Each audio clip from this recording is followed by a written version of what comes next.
हरिओम विद्यार्थी मित्रों, आज આપણે ધોરણ 7 વિષય સામાજિક વિજ્ઞાન પાઠ 12મો આપત્તિ અને વ્યવસ્થા બરાબર। આગળના વિડિયોની અંદર આપણે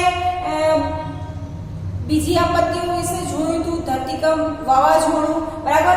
આજે આપણે પૂર, દુષ્કાળ જેવી આપત્તિઓ આવે એ સમયે તમે શું કરશો તો એ ટોપિક વિશેની ચર્ચા જોઈશું બરાબર।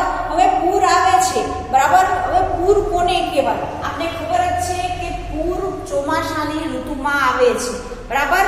નદીના ધસમસતા પ્રવાહની અંદર જે એમ કહેવાય કે એક ધારા વરસાદ અને અતિવૃષ્ટિના પરિણામે વિશાળ ભૂમિ વિસ્તારોની અંદર જળ મગ્ન થયું હોય એ સમયે આપણે જોઈએ કે સામાન્ય રીતે આપણે ઘણી નદીઓની અંદર એકદમ મોટા પ્રવાહની સાથે પાણીનો જથ્થો એકદમ ધસમસતા પ્રવાહને આપણે પૂર તરીકે ઓળખીએ છીએ બરાબર। હવે આ પૂરની પરિસ્થિતિ કેવી હોય છે કે સતત એમ કહેવાય કે અઠવાડિયું 10 દિવસ સતત વરસાદ પડતો રહે બરાબર। ચોમાસાની ઋતુમાં આપણે ખબર જ છે કે ભાઈ વરસાદનું નક્કી રહેતું નથી, કન્ટિન્યુ જો પડતો જ રહે તો ભાઈ પૂર જેવી પરિસ્થિતિનું નિર્માણ થઈ શકે છે બરાબર। હવે એ પરિસ્થિતિમાં તમે જ્યાં નજર નાખો બરાબર એ જગ્યા ઉપર આપણે પાણી સિવાય કશું દેખાતું નથી। એ નીચાણવાળો વિસ્તાર હોય કે નદીઓ હોય, તળાવ હોય,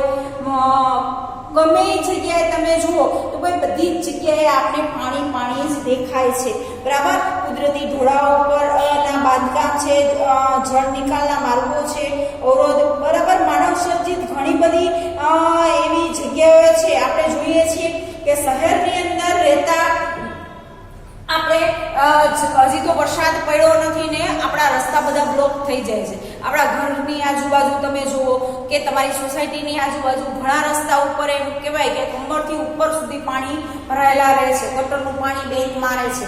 તો આ બધી જ વસ્તુઓ એમ કહેવાય કે પૂર સમયની પરિસ્થિતિનું આપણે પરિચય કરાવે છે। ભાઈ પૂર આવે ત્યારે આવી પરિસ્થિતિ થાય છે કે ઘરની બહાર નીકળવું પણ મુશ્કેલ પડી જાય છે। નીચાણવાળો વિસ્તાર હોય તો નીચાણવાળા વિસ્તારની અંદર શું થાય છે કે ઘરમાં પાણી આવી જાય છે। આપણે આપણો જીવ બચાવવા ભાઈ નીચાણવાળો વિસ્તાર છોડીને ઊંચાણવાળા વિસ્તારમાં સ્થળાંતર થવું પડે છે। પછી ઘરનો જે બી સામાન હોય, જેટલા લાખનો હોય, કરોડનો હોય, બધું છોડીને આપણે જવું પડે છે બરાબર। તો એ સ્થિતિને આપણે પૂરની સ્થિતિ કહેશું। હવે એ સ્થિતિમાં તમે એમ કહેવાય કે કઈ સાવચેતી રાખશો? પૂર આવે ત્યારે ભાઈ તમે કઈ સાવચેતી રાખશો? હવે અહીંયા તમારી બુકની અંદર ગુજરાતનો નકશો આપેલો છે કે સંભવિત પૂર વિસ્તાર બરાબર। ગુજરાતની અંદર ઘણી બધી નદીઓ વહે છે બરાબર। મોટા ભાગની નદીઓ તો બારેમાસ વહેતી તમે નકશાની અંદર પણ આપેલું છે, પાઠ્યપુસ્તકની અંદર તમે નકશો જોજો કે ગુજરાતના નકશાને આધારે સંભવિત પૂરની શક્યતા ધરાવતી વિસ્તારોની વિગતો આપણે આ નકશો તમે છે એ નકશાની અંદર પૂરી શકો છો બરાબર। લાઈન કરેલી આ વાદળી કલરની લાઈન કરેલી જે તમને નકશાની અંદર દેખાય છે એ નદીઓ છે ગુજરાતની કે જેની અંદર હવે ઉત્તર ભારતમાંથી ગંગા, યમુના, નર્મદા આ બધી જ નદીઓ બારેમાસ વહેતી નદીઓ છે।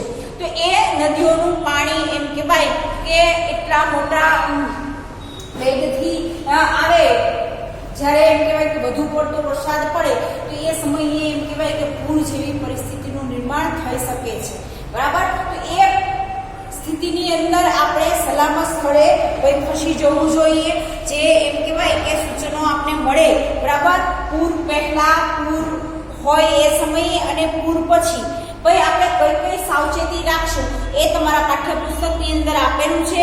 ભાઈ પૂર પહેલા આપણે શું કરવું જોઈએ તો સ્થાનિક કક્ષાએ પૂરના વિસ્તારોથી વાકેફ રહેવું જોઈએ કે જે જગ્યાએ પૂર આવવાનું છે એ વિસ્તારથી આપણે વાકેફ રહેવું જોઈએ।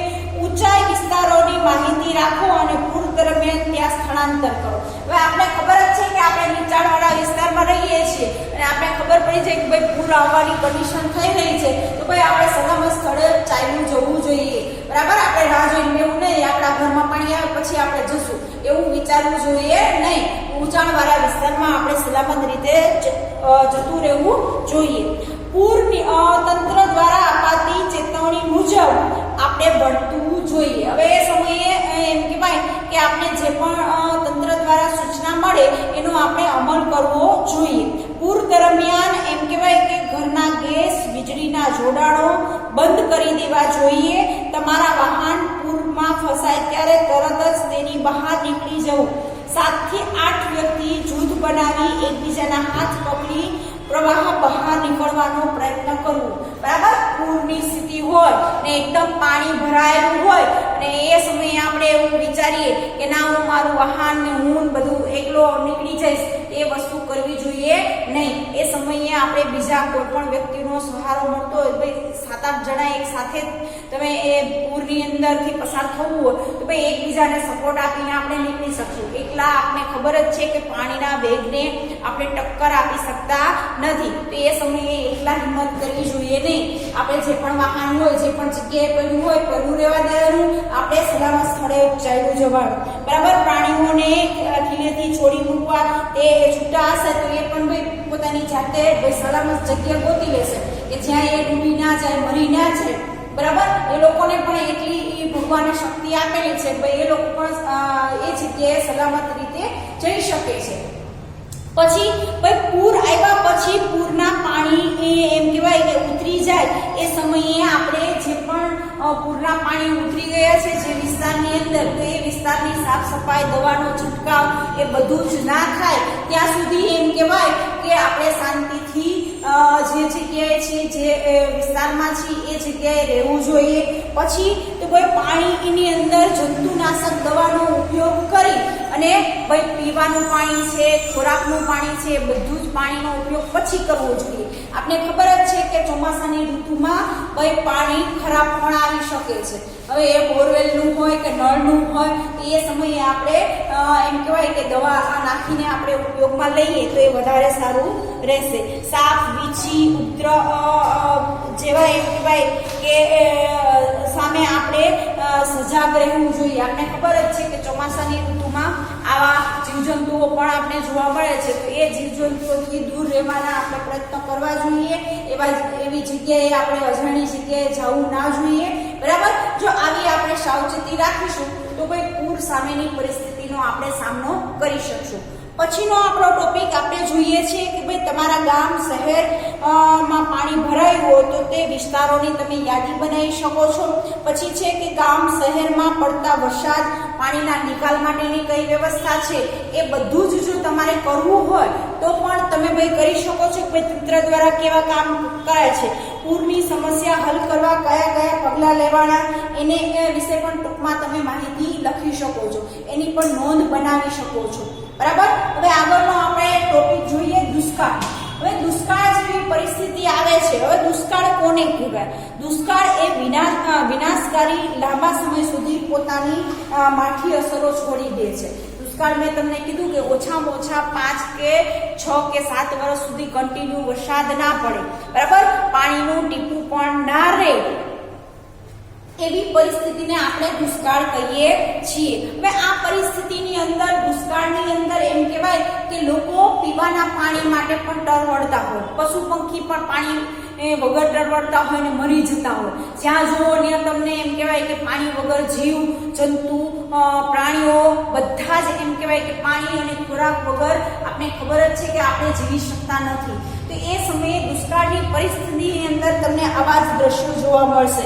બરાબર, આ વિનાશક એમ કહેવાય કે સમગ્ર જીવ સૃષ્ટિનું અત્યંત આવશ્યક પાણી અને ખોરાક સાથે સંકળાયેલી આ કુદરતી આપત્તિ છે. જો એ જ ના મળે તો આપણે ભાઈ શું કરી શકીએ? તમે વિચારો કે આપણે પીવાનું પાણી જ ના મળે તો આપણે એક પણ કામ કરી શકીએ નહીં.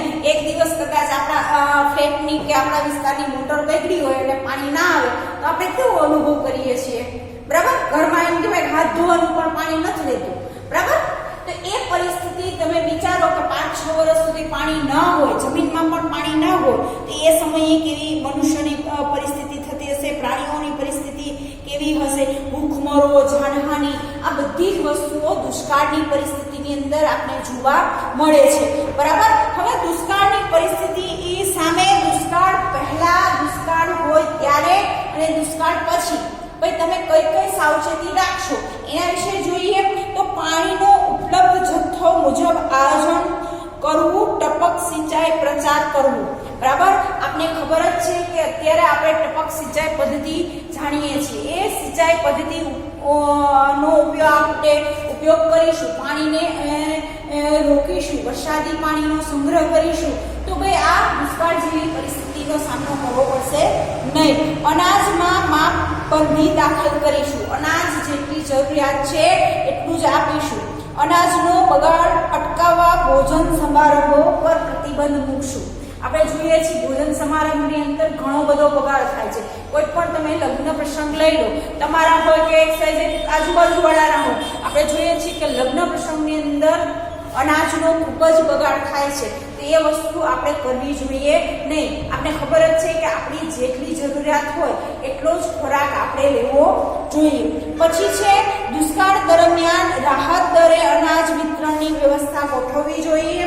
તાકીદ સિવાયના બાંધકામ બંધ કરવા જોઈએ. અનાજ અને ઘાસચારાનો સંગ્રહખોરી સામે પ્રતિબંધાત્મક પગલાં લેવા જોઈએ. બરાબર, હવે દુષ્કાળની પરિસ્થિતિમાં આપણે પાણી માટે ટરવડતા હોય તો એ સમયે અનાજ માટે પણ આટલી જ મારામારી હોય તો એ સમયે આપણે ભાઈ આપણી પાસે સગવડ છે તો ભાઈ અનાજનો સંગ્રહ કરીને રાખવો જોઈએ નહીં. બરાબર, સંગ્રહખોરી કરશું તો આપણે ખબર જ છે કે ભાઈ આપણે નુકસાન થઈ શકે છે. તો જેને જરૂરિયાત છે, બરાબર, આવી કુદરતી આપત્તિ છે તો ભાઈ આપત્તિના સમયે આપણે કોઈને મદદરૂપ થઈશું તો આપણે ખબર જ છે કે એ મદદ આપણે પાછી રિટર્ન કુદરતી મળે જ છે.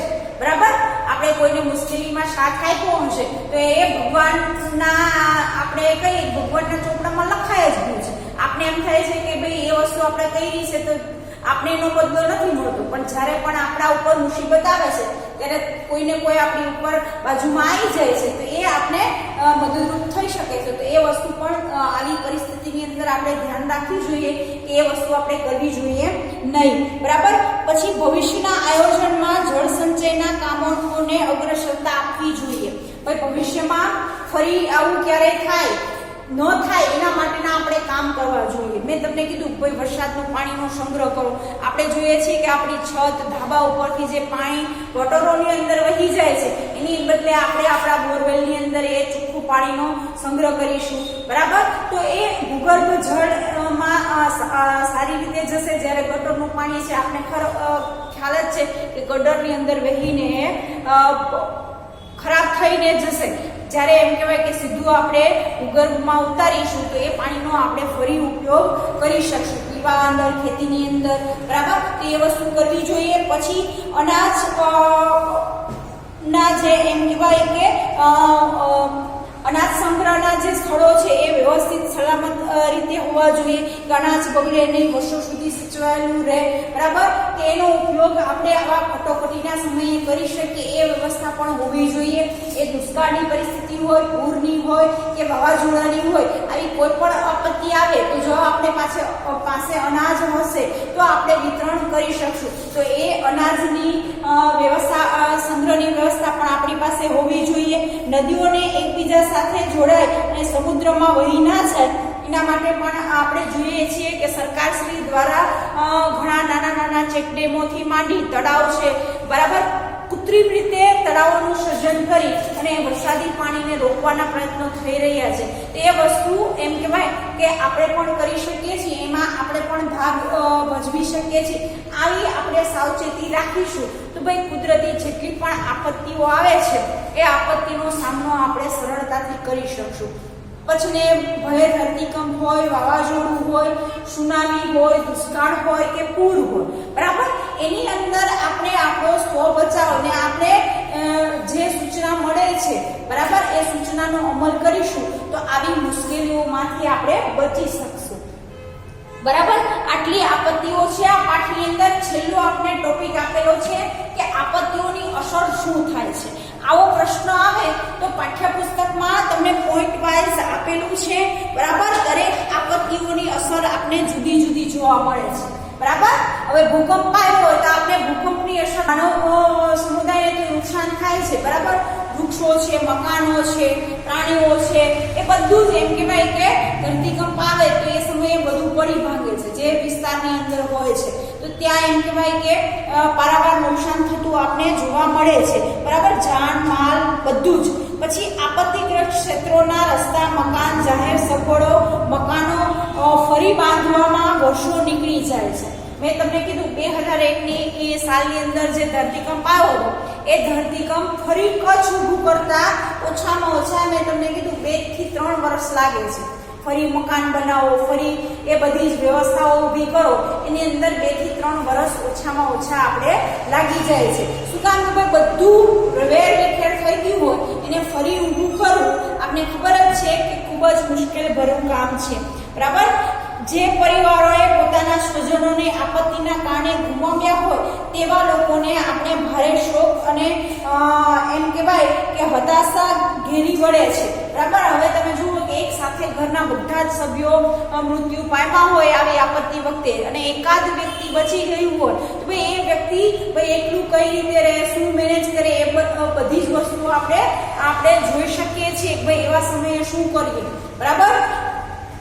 પછી આપણે જોઈએ કે જે પરિવારમાં કમાનાર વ્યક્તિ જ એમ કહેવાય કે ના રહ્યો હોય, જે આપણે જોઈએ છીએ કે ઘરની અંદર કમાવાવાળા વ્યક્તિ આપણા પપ્પા જ હોય છે, બરાબર. અત્યારે સમય બદલાયો છે એટલે કોઈ પપ્પા અને મમ્મી બે હોય છે, તો એ સમયે કદાચ એમ કહેવાય કે ભાઈ આ બે વ્યક્તિ ના હોય તમે જ રહો, તો એવું બને તો તમે વિચારો ને ભાઈ હવે હું શું કરીશ, મારી તો નાની ઉંમર છે, હા. તો એવા સમયે ભાઈ આવી પણ એમ કહેવાય કે આપત્તિની અસર આપને જોવા મળે છે.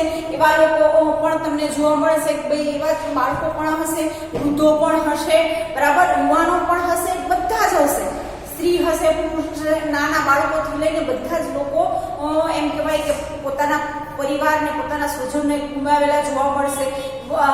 એ ઉપરાંત જોઈએ કે પોતાની માલ મિલકત છે એ પણ ગુમાવી ચૂક્યા, અથવા તો ભાઈ કદાચ બચી ગયા હોય તો એ બચેલા ની અંદર તમે જુઓ કાં વિકલાંગ થઈ જાય છે, કાંઈક શરીરમાં એવી ઇફેક્ટ થઈ જાય છે, તો એવા લોકો પણ તમે જુઓ કે વિકલાંગ થવું એટલે ભાઈ હાથ પગ ભાંગી ગયા હોય તો આપણે ખબર જ છે કે જો રિપેર થાય તો ભાઈ નોર્મલી આપણે જેમ કુદરતી રીતે પહેલાનું શરીર હોય એવું તો નથી જ થતું, બરાબર. આપણે સાજા થઈ જાય છે નો ડાઉટ, પણ જે પહેલા આપણે નોર્મલી કામ કરી શકતા હોય એ કામ આપણે કરી શકતા નથી. તો એ બધી આપત્તિઓ છે એ કેવી આપત્તિઓ છે ભાઈ, આ આપત્તિઓની અસર છે, બરાબર. એ ઉપરાંત તમને ઘણી બધી એ વસ્તુઓ આ પાઠની અંદર આપત્તિની સાવચેતી આપેલી છે. આ બધી જ વસ્તુઓને એકવાર તમે વાંચશો એટલે બધી જ સાવચેતી વિશે તમે લખી શકશો. એ પૂરની પૂછે, દુષ્કાળની પૂછે, કે વાવાઝોડાની પૂછે, કે ભૂકંપની પૂછે, બરાબર. એની બધી જ સાવચેતી એક સરખી ક્યાંક માઇનસ પ્લસ થાય છે એ પોઈન્ટ આપણે યાદ રાખવાના, બાકી બધી જગ્યાએ સરખું જ આપણે જોવા મળે છે. એવી સાવચેતી રાખીશું તો કુદરતી આપત્તિ સામે પણ લડી શકશું અને માનવ સર્જિત જે આપત્તિઓ છે એની સામે પણ આપણે લડી શકશું, બરાબર. આગ છે કે ઔદ્યોગિક કોઈ પણ એવી ઘટનાઓને લીધે આપત્તિનું સર્જન થાય છે, તો એ સમયે આપણે જોઈએ કે ભાઈ આપણી પેલી આવડતના લીધે જો આપણે બચવું હોય તો ભાઈ બચી શકીએ છીએ, પણ આપણે એની જાણકારી હોવી જોઈએ કે આવી આપત્તિઓ આવે છે ત્યારે શું કરવું જોઈએ. જો એ આપણામાં નોલેજ હશે તો એ આપત્તિની સામેથી આપણે બચી શકશું. તો અહીંયા આપણો 12મો પાઠ છે એ પૂર્ણ થાય છે વિદ્યાર્થી મિત્રો. તો અહીંયા સુધી આ વિડીયોની અંદર રાખીશું. આગળની માહિતી, આ પાઠના પ્રશ્નોની ચર્ચા આપણે આગળના વિડીયોની અંદર કરીશું. નમસ્તે.